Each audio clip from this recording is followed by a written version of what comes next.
I'm from Kingston, capital, from a place called Olympic Gardens. Now, I know it sounds rather idyllic, like a suburb of Kingston perched on a hillside being swept by breezes of the Caribbean Sea, but Olympic Gardens is actually one of the toughest ghettos in the world. A shantytown characterized by broken down shacks set in a maze of dirt tracks and alleys. In fact, this is the actual house I grew up in. And I took that picture maybe 8 years ago. My cousins still live there, and the room off to the right, that was where my parents slept. I was in the other room with 3 other brothers sleeping on the same bed. So that's what it looked like from the street. And as a teenager, when I was home, kind of hanging out, that lamppost just outside my gate was my favorite hangout spot. Now, I'm not embarrassed to say I was doing the D word. What do you suppose that was? Drugs. No, man, I wasn't dealing, I was dreaming. But I get it. I think I know why you think that. You think that my stash box is right at the foot of that lamppost. No.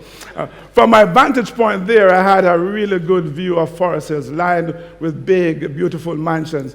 Not talking about shacks that were bigger than mine, but houses that kind of look like this. I know this don't look like the typical European villa, but in Jamaica, this is a big deal. These are really rich people, right? So I would stand there and I would dream about hanging out in Greece speaking to you guys. No, I'm kidding. But I dreamt about doing some really cool things. And so the question I have for you, though, is imagine that this was your particular situation, figuratively speaking, and you look around, and there's nothing about your environment that suggests that success is even remotely possible for you. I'm curious, show of hands, how many of you, at least in your mind, could create that or this? Wow.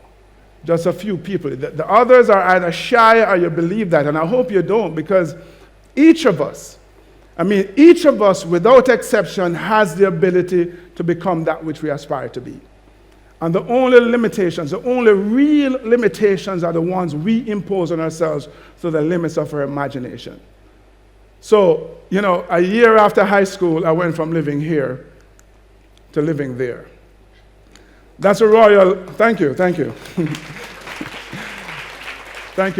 That's a Royal Military Academy, Sandhurst, in England, School of Winston Churchill, Field Marshal Montgomery, King Hussein of Jordan, Princes Harry and William, and this dude here also graduated from Sandhurst, right? 3.5 years after high school, I went from running on a gravel-strewn dirt track to creating history, sprinting on ice. What am I trying to say?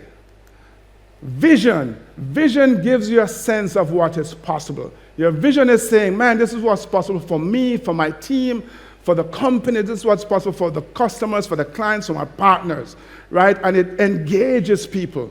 It drives their behaviors, it drives their commitment, their creativity, it drives that determination, that grit that you need. It gets you to really work as one team, pushing together in the same direction to achieve. So vision.